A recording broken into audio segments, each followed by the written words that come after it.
দেখা হলো বলতো? হাতে বিশাল বড় ইলিশ মাছ দেখছি, কত দিয়ে কিনলি? আরে রবি, অনেকদিন পর দেখা হলো। মাছটা 1,000 টাকা নিল। আজকে বাজারে তো ইলিশ মাছ আর ইলিশ মাছ। তাই দুর্যোগের দিনে এত বড় ইলিশ মাছ কেন? বাড়িতে বিশেষ কোনো অতিথি আসবে নাকি? না রে, কেউ আসবে না। আজকে আমরা নিতাইপুর যাব।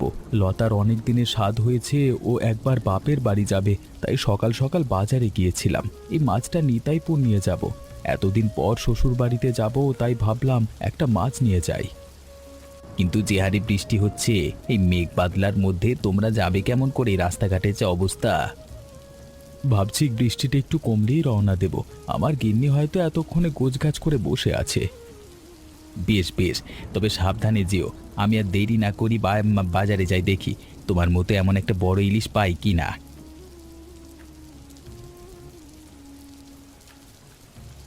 আরে এই দেখো, বাজার থেকে কত বড় একটা ইলিশ মাছ নিয়ে এসেছি। তাড়াতাড়ি মাছটা কেটে ভেজে রাখো, নিতাইপুর নিয়ে যাব। অনেক দূরের কথা তো, ভেজে না নিয়ে গেলে পচে যেতে পারে।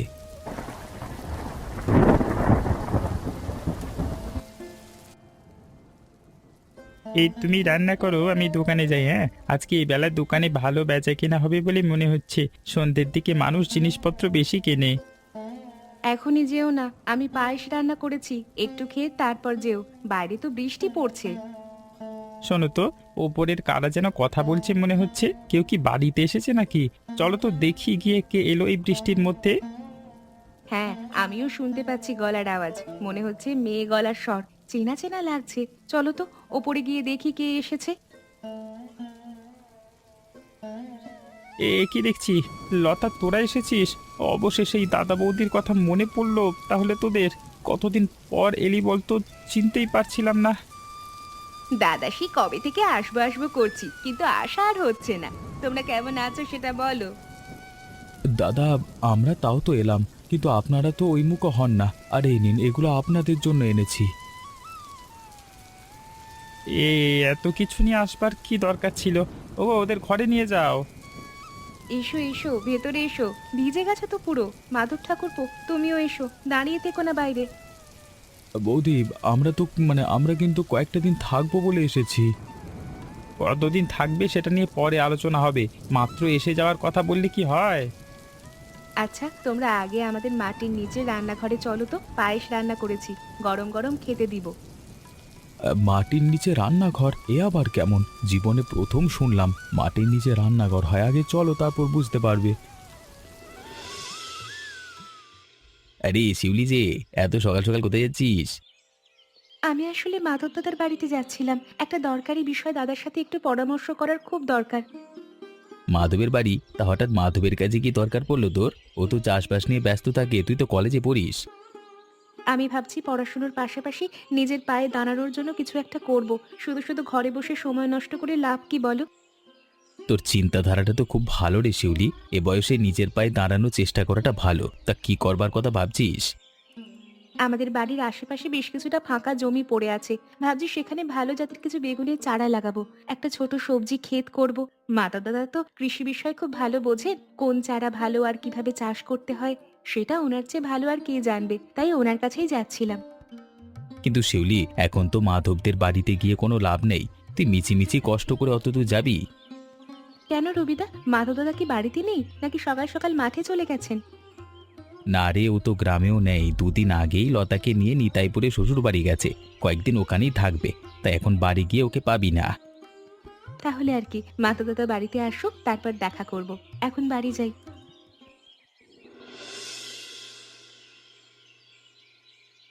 আহা, আজকে যেন মনটাই ভরে যাচ্ছে। কতদিন পরে সবাই একসঙ্গে বসে খাচ্ছি।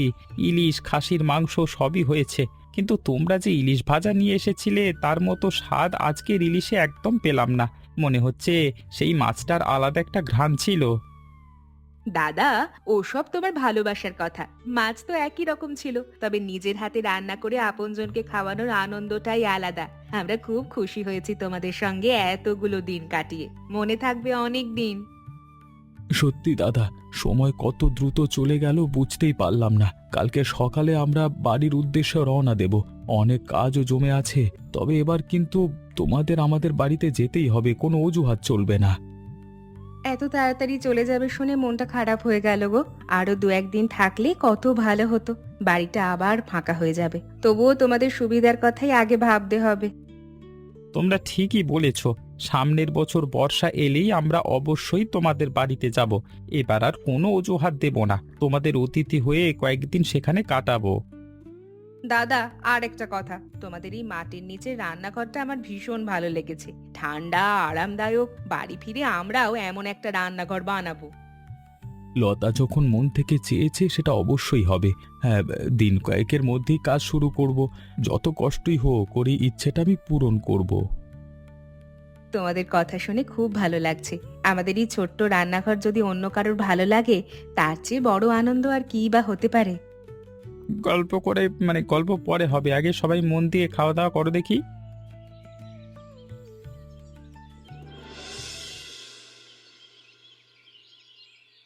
আরে শিউলি, আয় আয়, আজকাল তোকে একেবারেই দেখা যায় না। কতদিন পরে এলি। এই নতুন রান্নাঘরটা দেখ, এখানে বসে রান্না করতে খুব ভালো লাগে। সত্যি বৌদি, খুব সুন্দর রান্নাঘর। আমি গত মাসে আসতে চেয়েছিলাম, কিন্তু শুনলাম তোমরা নিতাইপুরে গিয়েছিলে। তারপর নিজের কাজ নিয়ে ব্যস্ত হয়ে পড়েছিলাম, তাই আর আসা হয়নি। কোনো অসুবিধা নেই, এবার তো চলে এসেছিস, গল্প করি। নাকি দরকারে এসেছিস কোনো? দরকারই বলতে পারো। বাড়ির চারপাশে বেগুনের চারা লাগাতে চাই গো। মাধবদাদা কৃষিকাজ ভালো বোঝেন, তার কাছ থেকে কিছু পরামর্শ নিলেই সাহস পাবো। তোর মাধব দাদা এখন তো মাঠে গেছে, একটু আগেই বেরিয়েছে। চাইলে সন্ধ্যায় আবার এসে কথা বলতে পারিস, নিশ্চয়ই তোকে সব বুঝিয়ে দেবে। আচ্ছা, তাহলে এখন যাই। তবে একটা কথা বলি, তোমাদের এই মাটির নিচে রান্নাঘরটা সত্যিই অসাধারণ হয়েছে। তুই যখন খুশি চলে আসবি রে শিউলি, এখানে বসে গল্প করবি, চা খাবি, নিজের বাড়ির মতোই ভাববি। সে হবে খন।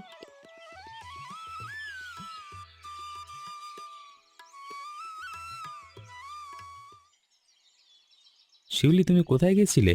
এত ব্যস্ত হয়ে পড়েছি, তোমার সাথে কথা বলবার মতো সময় পাচ্ছি না। মাধবদাদার বাড়ি একটা কাজে গিয়েছিলাম। শোনো, কাল বিকেলে নদীর ধারে দেখা করি, তখন বলবো কেন গিয়েছিলাম। Angel One app is built for traders.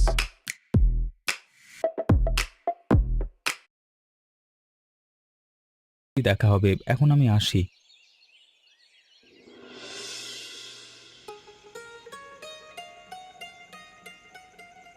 ওরা চলে যাওয়ার পর রান্নাঘরে কাজ করতে গেলেই মনে হয় সবাই আবার একসঙ্গে বসে খেতাম, কত সুন্দর সময় কেটেছিল। আমারও তাই মনে হচ্ছে, লতা এলে বাড়িতে হাসি আনন্দ লেগেই থাকে। মাধবও খুব আন্তরিক মানুষ। সবচেয়ে ভালো লেগেছে আমাদের মাটির নিচে রান্নাঘর দেখে ওরা নিজের বাড়িতেও এরকম বানিয়েছে, এটা ভাবতেই ভালো লাগে। হ্যাঁ, মানুষ যদি অন্যের ভালো জিনিস দেখে শিখতে পারে, সেটাই তো সবচেয়ে বড় বিষয়। রাত অনেক হলো, এবার ঘুমাতে হবে, কালকে সকাল সকাল দোকান খুলতে হবে। ঠিক আছে, আমি আলোটা নিভিয়ে দিচ্ছি, তুমি শুয়ে পড়ো।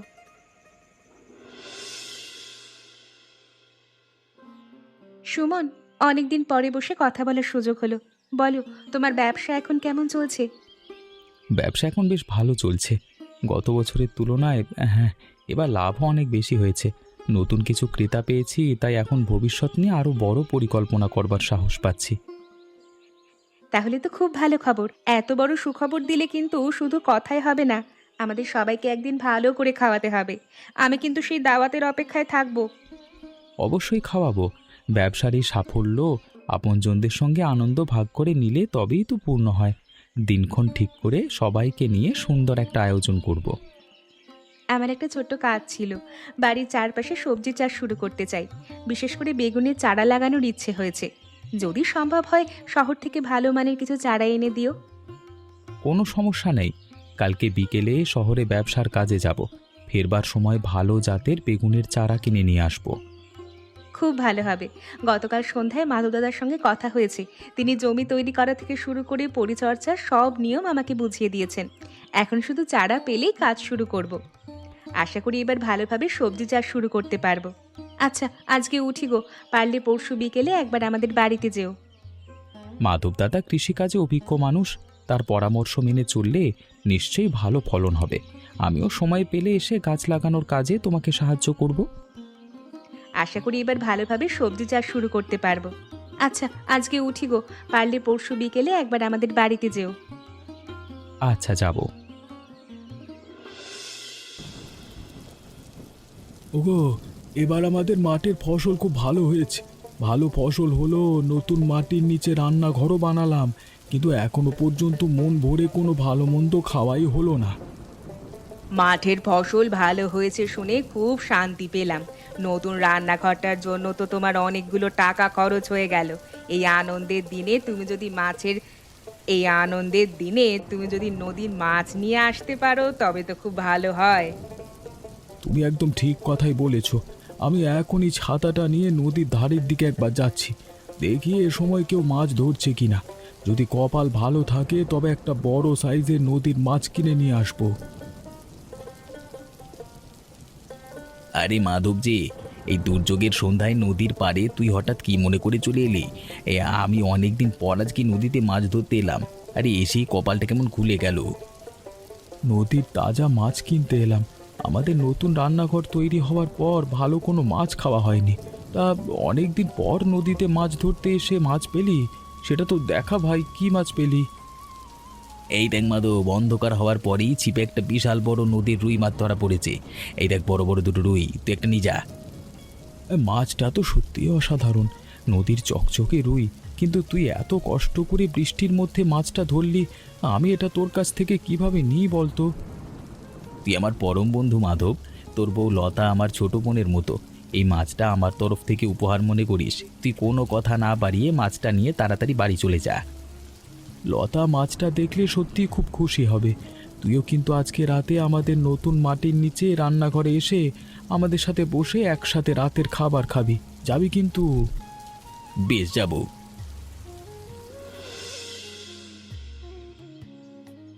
তোমার এই ছোট্ট বেগুন খেতে কত সুন্দর বড় বড় বেগুন ফলেছে। চারাগুলো সত্যিই খুব ভালো জাতের ছিল। হ্যাঁ গো, বেগুনগুলো দেখলে মন ভরে যাচ্ছে। আচ্ছা শোনো, আমাদের বিয়ের দিন তো প্রায় ঠিক হয়ে গেল। এবার গ্রামের সবাইকে নিমন্ত্রণ করবার ব্যবস্থা করতে হবে। গ্রামের সবাইকে আমাদের বিয়েতে অবশ্যই খাওয়াতে হবে। তবে দাওয়াত নিয়ে আমাদের ভেবে লাভ নেই, সে দায়িত্ব পরিবারের বড়দের।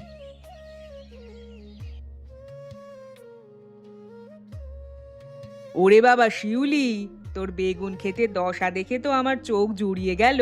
বড় বড় বেগুন ফলেছে। তুই তো দেখি সত্যি সত্যি নিজের পায়ে দাঁড়িয়ে গেলি রে। মাধবদার দেওয়া বুদ্ধি তোর খুব কাজে লেগেছে দেখছি। এসো লতা বৌদি, তোমার কথাই ভাবছিলাম। এই নাও, ক্ষেতের একদম টাটকা কয়েকটা বেগুন তোমার আর মাতুলদার জন্য রাখলাম। এই বেগুন ভাজা করলে দারুণ লাগবে। লতা বৌদি, আপনাকে একটা বিশেষ শুভ সংবাদ দেওয়ার আছে। বাহ, এতক্ষণে একটা খুশির খবর শুনলাম রে সুমন। তোদের দুজনের জোর সত্যি খুব সুন্দর মানিয়েছে রে। মাধবকে আজকেই খবরটা দেব, ও শুনলে খুব খুশি হবে। তোদের বিয়ের কেনাকাটা করতে আমাদের বলিস কিন্তু। লতা বৌদি, আমার বাবা নিজে গিয়ে তোমাদের বাড়িতে বিয়ের কার্ড দিয়ে ভালো করে নিমন্ত্রণ করে আসবে। 2-1 দিনের মধ্যেই যাবে। কোনো চিন্তা করিস না, বিয়ের সব তদারকি মাধব আর আমি নিজে দাঁড়িয়ে থেকে সম্পন্ন করে দেব। আপনার মতো একজন বৌদি পাশে পেলে আমাদের আর কোনো চিন্তাই থাকবে না। এখন আমি আসি, পরে আবার কথা হবে। শিউলির বাবা আজকে সকালে এসে এই বিয়ের কার্ডটা দিয়ে গেল। সুমন আর শিউলির বিয়েটা খুব ধুমধাম করেই হবে। হ্যাঁ গো, সুমন ছেলেটাও খুব ভালো আর পরিশ্রমী ব্যবসায়ী। শিউলিকেও খুব সুখে রাখবে বলেই আমার বিশ্বাস। কিরে বন্ধু, হাতে ওটা কি? দেখে তো মনে হচ্ছে শিউলি আর সুমনের বিয়ের কার্ড। আমাকেও একটা দিয়েছে, পরিবার সহ দাওয়াত করেছি। ঠিকই ধরেছিস, এটা ওদের বিয়ের কার্ড। তুই কি বাইরে দাঁড়িয়ে থাকবি? আরে উঠে বস। ওদের বিয়েতে কি দেওয়া যায় বলতো? আমি ভাবছিলাম থালা বাসন কিনে দেব। বিয়ের পর ওদের নতুন সংসারে লাগবে। কি যে দেব কিছুই ঠিক করিনি। আজকে রাতে লতার সাথে আলোচনা করব। একটা কাজ করলে হয় না? আমরা না হয় টাকা দিব, ওদের যা পছন্দ হয় তাই কিনে নিবে। তাহলে তাই হোক বন্ধু, তোরা টাকা দিস আর আমি থালা বাসন দেব। ঠিক আছে, তোরা যা বলবি তাই হবে। আরতি, শুনছো? তাড়াতাড়ি এইদিকে এসো তো।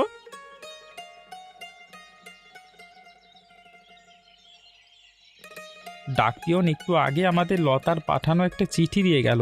লতার মাধব আমাদের বারবার করে ওদের বাড়ি যাওয়ার জন্য অনুরোধ করে লিখেছে এই চিঠির মাধ্যমে, দেখো। ওমা তাই নাকি? লতা চিঠিতে কি লিখেছে আমাকে একটু পড়ে শোনাও তো। কতদিন ওদের সাথে দেখা হয় না আমাদের। আমারও খুব ইচ্ছে করে লতা সেই নতুন মাটির নিচে রান্নাঘরটা নিজের চোখে একবার ভালো করে দেখে আসতে।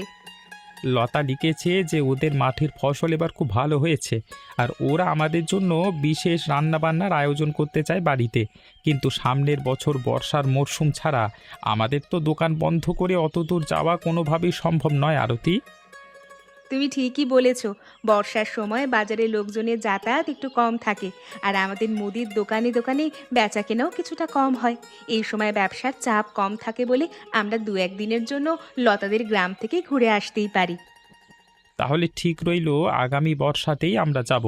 যাকে সে কথা এখন বলো, রান্না করা কি হয়ে গেছে কিনা? আমার খুব খিদে পেয়েছে। রান্না হয়ে গেছে, তুমি বেড়ে খেতে থাকো গিয়ে, আমি আসছি।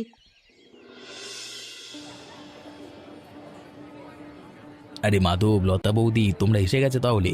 আমি তো তোমাদের জন্যই গেটের কাছে দাঁড়িয়ে অপেক্ষা করছিলাম এতক্ষণ। এই চলো চলো, বিয়েবাড়ির ভেতর চলো, বরযাত্রীরা এসে পৌঁছে গেছে। হ্যাঁ রে রবি, লতার শাড়ি পরা আর গোছাতে একটু দেরি হয়ে গেল বলে আমাদের আসতে একটু সময় লেগে গেল। এই যা, তুই কখন এলি? সুমনের বাড়ির লোকজন সব ঠিকঠাক এসে পৌঁছেছে তো, নাকি রাস্তায় কোনো সমস্যা হয়েছিল বৃষ্টির জন্য? রবিদা, শিউলিকে কেমন লাগছে দেখতে সেটা আগে বলো তো। ও তো এমনিতেই খুব সুন্দরী মেয়ে আমাদের, এই পুরো গ্রামের মধ্যে সে সবচেয়ে সুন্দরী। আমি একটু ভেতরে গিয়ে কনের ঘরে শিউলির সঙ্গে দেখা করে আসি। তোমরা দুজনে এখানে দাঁড়িয়ে গল্প করো তবে। লতা বৌদি, তোমরা অবশ্যই চলে এলে তাহলে? আমি তো ভাবছিলাম বৃষ্টির জন্য বুঝি তোমরা আর আসতে পারলে না। খুব ভালো হয়েছে তোমরা এসেছো। মাধব দাদাকে নিয়ে ওই সামনের আসনটায় গিয়ে বসো, একটু পরেই খেতে দেবে সবাইকে। তোদের দুজনকে একসাথে এত সুন্দর লাগছে দেখতে যে আমার চোখ আর ফিরছে না রে শিউলি। একদম লক্ষ্মী নারায়ণের জোর লাগছে তোদের। মাধব বাইরে রবির সাথে কথা বলছে। তোদের বিয়ের এই সুন্দর প্যান্ডেল সাজানো দেখে মনটা সত্যিই খুব ভরে গেল আমার। আমাদের আশীর্বাদ করুন যেন আমরা সারা জীবন এভাবে সুখে শান্তিতে একসাথে সংসার করতে পারি এই গ্রামে। সুমন আর শিউলি, তোদের দুজনকে আমার পক্ষ থেকে অনেক অনেক শুভেচ্ছা আর দাম্পত্য জীবনের আশীর্বাদ রইল রে। তোরা দুজনেই খুব ভালো ছেলে মেয়ে, তোদের এই নতুন জীবনের পথ চলা খুব সুন্দর হবে। হ্যাঁ রে শিউলি, এবার আমরা খেতে যাচ্ছি রে। তোরা দুজনে ভালো করে বিয়ের বাকি নিয়মগুলো সম্পন্ন কর, শান্ত মনে বসে এখানে। সুমন, আমার বোন শিউলিকে কিন্তু খুব চোখে চোখে রেখো। ও একটু বেশি চঞ্চল হলেও মনটা ওর খুব পরিষ্কার। এ কাদের দেখছি? আমি কি স্বপ্ন দেখছি? আমরা আর উপরে না দাঁড়িয়ে সরাসরি তোমাদের রান্নাঘরে চলে এসেছি। বাইরে যা মুষলধারে বৃষ্টি শুরু হয়েছে, ছাতা দিয়েও নিজেদের গায়ে ভেজা কাপড় থেকে কাপড় ভেজা থেকে বাঁচাতে পারলাম না। তোদের দুজনের জন্য শহর থেকে ভালো সন্দেশ আর কিছু তাজা ফল নিয়ে এসেছি সাথে করে। এত কিছু নিয়ে আসার কি দরকার ছিল বলো তো? আগে তাড়াতাড়ি এই শুকনো গামছাটা দিয়ে মাথাটা মুছে নাও গো বৌদি, না হলে এই ঠান্ডা বর্ষার মরশুমে সর্দি কাশি হয়ে যেতে পারে। দাদার বৌদি যে এই বর্ষায় আমাদের বাড়িতে আসবেন তা ভাবতেই পারিনি। আপনাদের দেখে সত্যি খুব আনন্দ হচ্ছে মনে। লতা, তাড়াতাড়ি দাদার বৌদির জন্য দুটো শুকনো কাপড়ের ব্যবস্থা করো আর বসবার জন্য নতুন মাদুর পেতে দাও। মাধব, তোমাদের রান্নাঘরটা তো আমাদের চেয়ে অনেক বেশি সুন্দর হয়েছে। ভালো করেই বানিয়েছি। দাদা বৌদি, আপনারা হাত মুখ ধুয়ে এসে মাদুরে বসুন। লতা আপনাদের জন্য গরম গরম খিচুড়ি আর ভাজা মাছ বেড়ে দিচ্ছে। হ্যাঁ, গত বছর আমরা আপনাদের রান্নাঘরে খেয়েছিলাম, আর আজকে আপনারা আমাদের রান্নাঘরে বসে তৃপ্তি করে খাবার খাবেন। এর চেয়ে বড় আনন্দ আর কিছু হতে পারে না রে মাধব। পরিবারের সবাই মিলে বৃষ্টির দিনে একসাথে বসে খাওয়ার মজাই আলাদা। লতারে, তোর হাতের